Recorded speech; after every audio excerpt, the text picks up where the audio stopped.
I'm also glad to be part of this because being a fellow of Institute of Engineers, Kolkata, and the topic, the main theme of today's lecture, as you can see, is AI intervention in Indian knowledge system and impact on society. So before we talk about this, let me thank my previous speakers. They have presented very nicely, the background of AI, the potential of AI, the scope of AI, especially in the area of education and imparting the quality education, affordable education to everyone, as well as the 5G technology. The 5G has been recently rolled out, and we are hoping that by next year will be completely covered by 5G. So 5G gives the, creates greater impact in all the implementation of artificial intelligence, because communication and computation both go hand in hand. So how does AI play a role? What is AI intervention in Indian knowledge system? Let's try to understand. When we talk about the United Nations Sustainable Development Goals, that is, there are 17 Sustainable Development Goals, and many of the goals the United Nations has aimed to achieve by 2030. And India is also very confidently trying its best to achieve many of those goals by 2030. Like SDG 3, SDG 4, Sustainable Development Goal for quality education, 3 for quality healthcare, then Sustainable Development Goal 7, 11, 12, Sustainable Society, Sustainable Smart City, and so on. So these are all covered in the Sustainable Development Goals. And the Indian knowledge system has a huge potential, huge, tremendous potential in order to meet the expectations, aspirations of everyone, what has been envisaged in the Sustainable Development Goals laid out by or formulated by UN. So my talk will include Indian knowledge system, then AI and its intervention in the smart and cognitive system, community well-being and wellness, mental health studies and research, work being done, what I'm doing at IIITB, and way forward and conclusions. Because see, AI plays very, very important role in many areas. But when talking about Indian knowledge system and the scopes which are covered by Indian knowledge system, how does AI play a significant role? Let's try to understand. So let's start with some motivation. I'll not spend much time since we are already delayed. So as Swami Vivekananda, after his visit to West countries, he was always talking about utilizing the potential of India, especially the traditional knowledge, spirit, and other holistic practices which are there in India. India is very, very rich in the traditional practices, the traditional knowledge of medicine, culture, arts, and so on. So the consciousness practices, the meditation practices, and these are not theoretical. Now the people have started working, started researching, studying scientifically by using the artificial intelligence. So Swami Vivekananda always used to call upon the young mind, saying that bring the science, bring the technology from West and integrate with the Indian knowledge, that is a strong Indian knowledge, and to make India Vishwaguru. But the time has changed, and Swamiji has dreamed of that India. I think the India which has actually started rising up, which has already started practicing or becoming a new India, where we are very rich in technology, we are very rich in IT, the power of IT, the capabilities of IT are appreciated all across the world. When last week I visited Mauritius as a keynote speaker, the amount of respect, the quantum of respect which Indians are getting now is definitely, a noteworthy. It's because of the IT capability, it's because of technology capability, and of course, the other areas we are very rich in terms of traditional knowledge, in terms of culture, medicine, etc., etc. So, Mr. Aryan Khare was talking about the national education policy. I can tell you, the NEP 2020, many of people can take it as a political, kind of initiative. But I can tell you, NEP 2020 has a tremendous ability to bring the transformation in the area of quality education, in the area of quality research, so that holistic education, holistic quality education can reach to everyone, and that too when we are in the age of 5G and we have a tremendous capabilities of communication. NEP can simply bring the major or huge changes in the life of individual or everyone. I mean, whosoever in the far or the remote or the rural areas. So the quality education, the quality research-based education can be provided, the flexibility, the amount of learning which can provide the flexibility to the learners. And there are different levels of flexibility, autonomy, one can go from here to there. And the role of, the digital university, the digital education, online platforms have made all this possible. You might have heard about the IITs which are offering the online degrees, and these degrees are being recognized by UGC as well. So this is the power of NEP 2020, and there comes huge intervention of artificial intelligence. So what is IKS? There is a separate mandate on IKS under the Ministry of Education, and their separate mandate has been made, which is probably under now AICT, All India Council for Technical Education. So I think I wanted to talk much about the strength of India in the areas of mathematics, astronomy, chemical, material science, health, wellness, consciousness studies, political, economic thoughts, arts, traditions, rich culture. So when we say Indian knowledge system, what is called in Hindi, Bharatiya Gyan Parampara. So Bharatiya Gyan Parampara doesn't only cover about the yogas and then the rituals kind of thing. It covers every aspect of the mankind, where ultimate aim of our education and the research is always to help the people to lead the quality life. What is most important for all of us, whatever we do, whatever activities we are involved in, whatever contribution we do in the society, the main aim is always to improve the quality of life for everyone in the planet. And the IKS has an answer for every that kind of requirement by which we can make the life of everyone the happy life, and we can provide holistic way of living, holistic environment to everyone. Whatever political, the strength we had, whatever mathematical strength we had, all those can be brought up, all those can be preserved. We can utilize all those knowledge by using AI, and then can really bring the transformation in the society.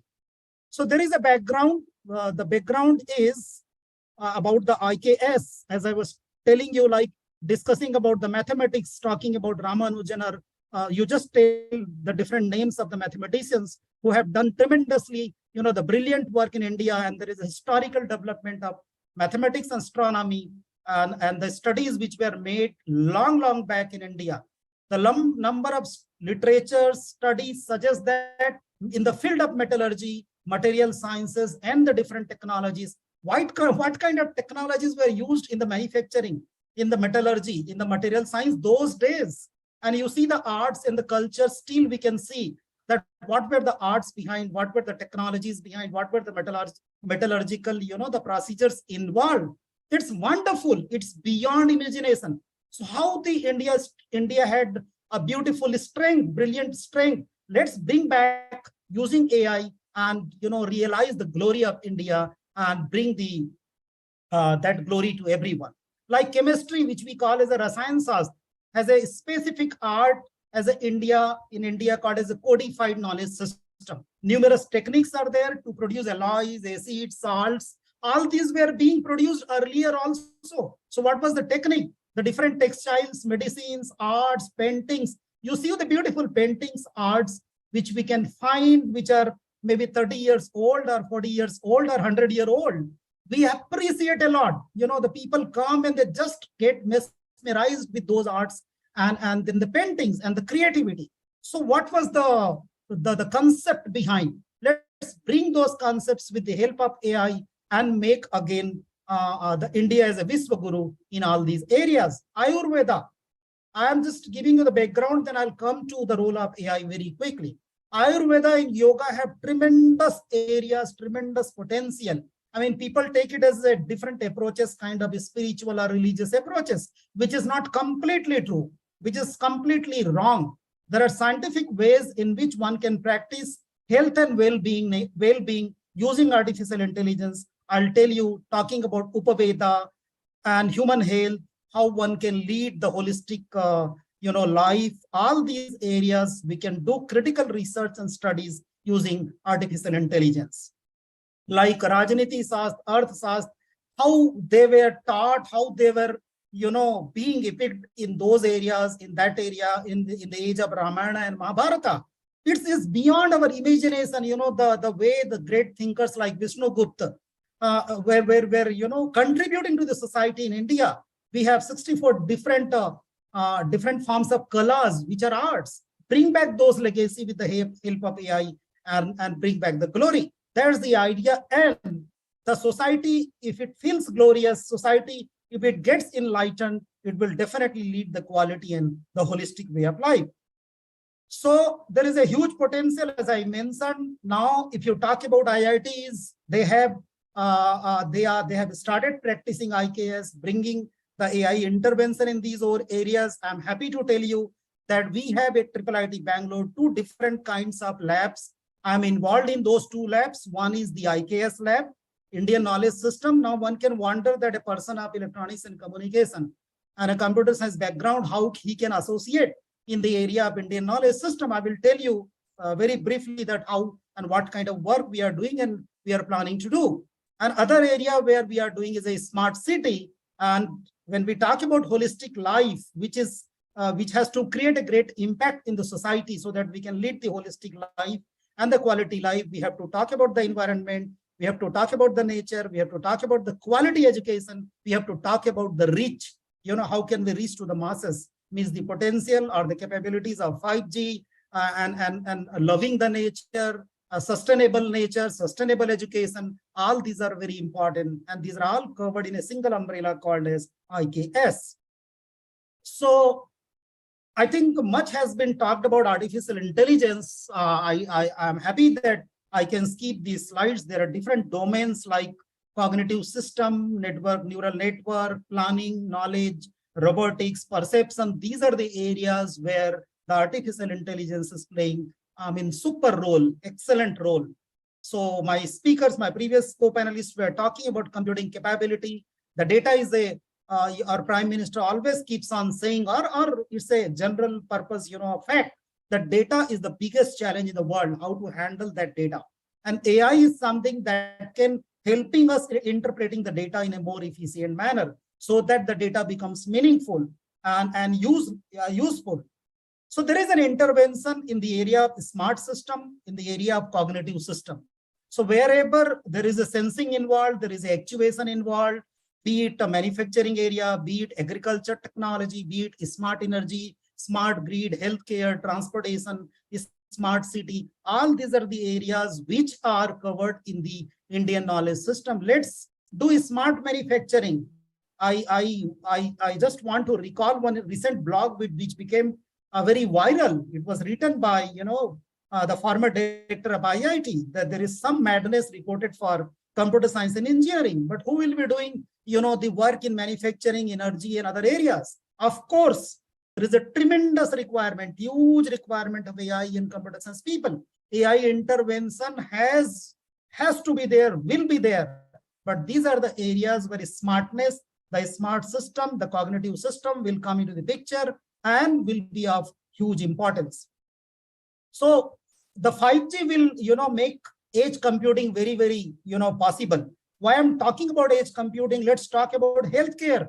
I can tell you in coming time, in coming years, you can see that how telehealthcare system, how telemedicine is going to create a greater impact in the society, especially the 5G computing capability, and the edge devices will be deploying a small sensor-based IoTs in the villages and remote areas where the doctors from Bangalore or the Harvard or other hospitals cannot reach, and they can guide those patients and they can provide the guidance and the treatment. And believe me, it's going to happen with the help of a technology called as edge computing or a cloud computing kind of thing.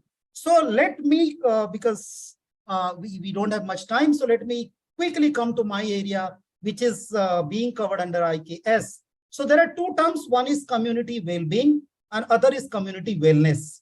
Community well-being covers everything. You see, the community health, the cultural identity, sense of community, whether I'm a global, responsible citizen, whether we are a global community, whether, we are providing quality education and learning, infrastructure development, economic growth, political system, access to the country, leadership. All these are areas where if you do good, then community well-being can be achieved. And what is most important for the society and mankind is the community well-being. If the community well-being is achieved through the holistic approach in terms of social, economic, environmental, cultural, and political factors, and then that can help the society or everyone to lead the quality life. Community well-being is wellness is a part of community well-being. Community well-being is a, is a general purpose term. So mental health, especially after the COVID-19, and there has been much mentioned in the IKS, Indian Knowledge System. It has been given a proper mandate by the government of India. It's not, a simply theoretical matter now, Indian Knowledge System. Much research is being carried out by the institutes like IITs and ISC. So mental health is the most important component where it deals with thinking capability, the behavior, the study of physical abilities, perception qualities, because everyone, I can tell you, has some mental difficulty, especially this COVID-19 has adversely affected everyone. So mental health is a major challenge, and that is covered. There is a, there is a survey reported. I do not want to read here. At early stage, if AI intervention is not brought in, there is going to be a great problem in terms of mental disorders and disabilities, and the society is going to have very difficult time. You see the young generation, they are doing great in the, the IT and the other sectors, but think about their personal life, see their personal life, a lot of difficulties and, the problems, mental disorders and disabilities they are undergoing. And this is why this becomes so important to bring artificial intelligence in order to deal such problems so that it can be detected, analyzed at early stage, and we can give them some solution. So these were some background research in the related area which I'm talking, which have been published by me and my scholar in recent 2 years, dealing with the books like machine learning in healthcare, AI for brain-computer interface, advances in modern system, and the publications are in elsewhere, IEEE transaction, IEEE sensor. So I do not have time, so I cannot discuss all these things. Let me straight away go to what work we are doing at IIT Bangalore under the Indian Knowledge System and how we are using the artificial intelligence. So we have 2 labs, as I mentioned, Smart City Lab, and there is an Indian Knowledge System. Both the labs are supported by the industries. We have, research grant from Toshiba, Japanese company for a smart city. And there is another company, Infosys, which has supported us in our Indian knowledge, system lab. So what we are doing in the smart city, I can tell you that we have huge amount of sensors which we are deploying.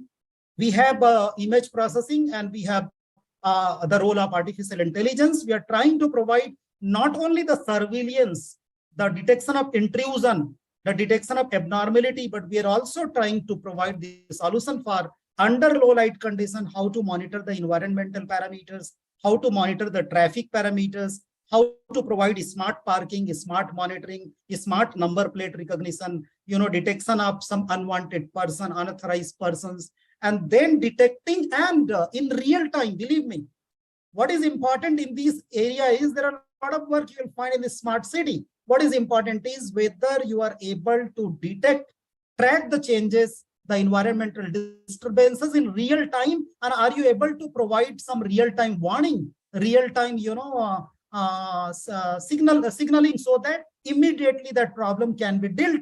That is very important. There we are working. We have a, very specific lab in that area. This is our 4th year student who have started working, and we have one work called as Sahasraj, which is 1,000 eyes. We have started with surveillance application. It has started working with the help of GPU. We have huge amount of data, and in real time we are providing this solution. Because of lack of time, I'm unable to explain all these things in detail. So this is the work already has been started, and we are doing, and we are including many more things in this area of smart city. The other area, I think already 1 p.m. We have reached, as I have been allowed. I'll try to complete in next 10 minutes. The cognitive computing, cognitive computing involves the capability of human brain with the intervention of AI. So we have Indian Knowledge and Community Wellness Lab that deals with, as I mentioned, consciousness science, astronomy, ancient structures and designs. All these are covers. What is the aim of this lab is to do the critical studies, sustainable environment, love for the nature, holistic ways of living, health consciousness, which ultimately leads to quality of life. So we have a project, a research project, and our aim is to study impact of yoga on mental well-being, consciousness and sleep quality, to safeguard or improve the community well-being, and to study cognitive ability and impact of yoga and mindful practices. So we are not saying that, this is what we are doing on some open source data set. We have actually a MOU understanding with one deemed university, which is a yoga university. Here is a huge university engaged in the research and study of yoga. They have excellent laboratories. So we are getting a real-time data and planning to do much work with the help of AI and ML and understanding different consciousness, mindful practices, how AI can boost up the potential of those practices and can guide and can provide the quality life. So these are the approaches generally we are using. We are getting the data from that, lab, and we are getting the different modalities like EEG signal, autonomic signal, optical imaging, sleep-related signal, bioenergy signal, molecular bioscience. They have labs for everything.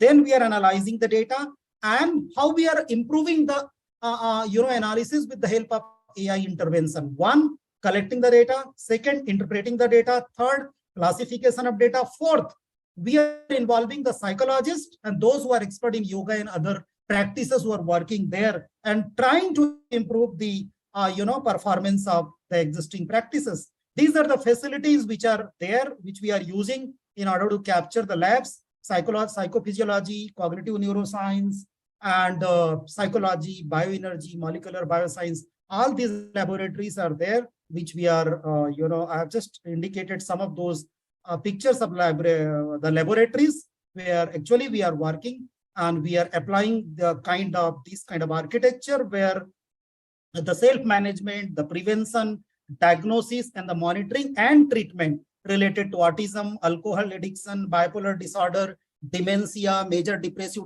disorder, and different other kinds of disorders, suicidal attempts, how these are being affected or can be controlled or can be studied and can be improved. The status can be improved by using yoga and other practices.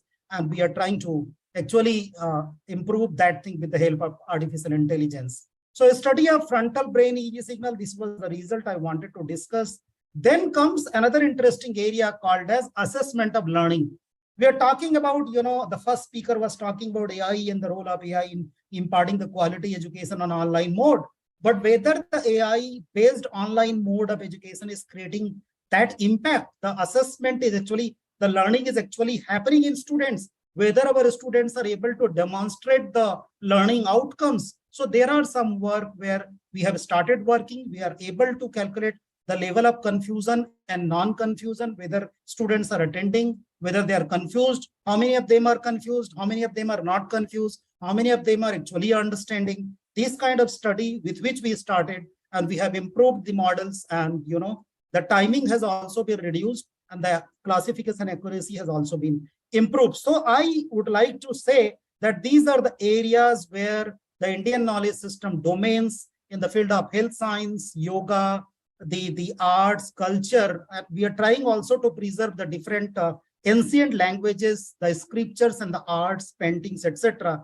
under the IKS lab. So what are the way forward and the conclusion?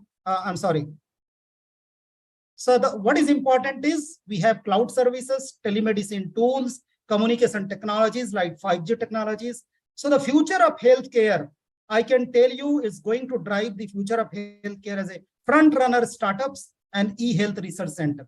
We have number of verticals in IIIT Bangalore. I don't have time. We have mental health care research center where we are working with NIMHANS.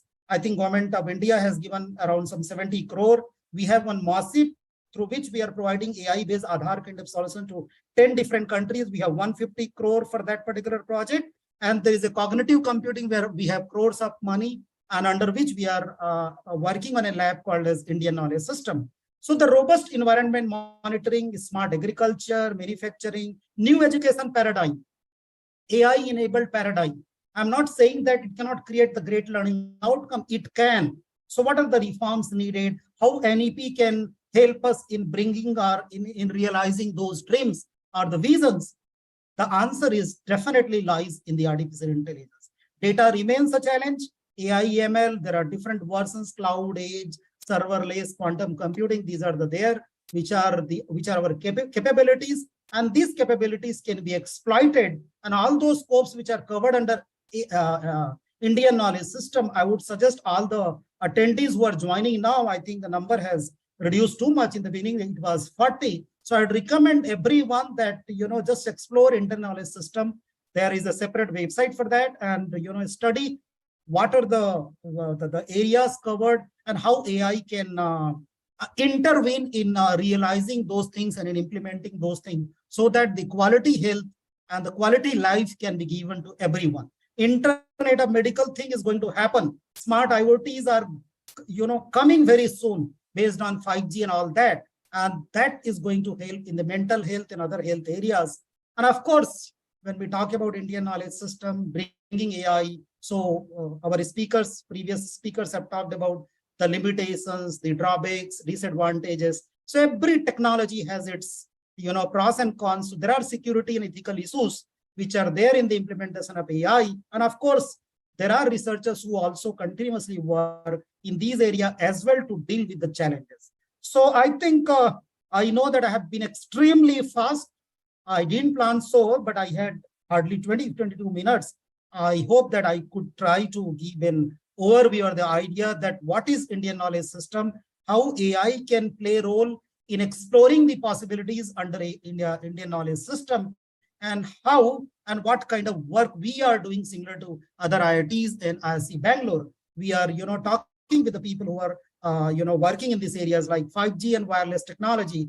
After 2 days, I'm visiting to IIT Hyderabad. So we are talking to different people working at IIT and IIScs in order to, take this work very seriously so that what I mentioned about IKS and the capabilities can reach to, and its benefit can reach to the masses, and India actually can become the world leader in all these areas, which are actually our strength. So thank you so much, the Institute of Engineers, for giving me this time. Thank you. And the opportunity.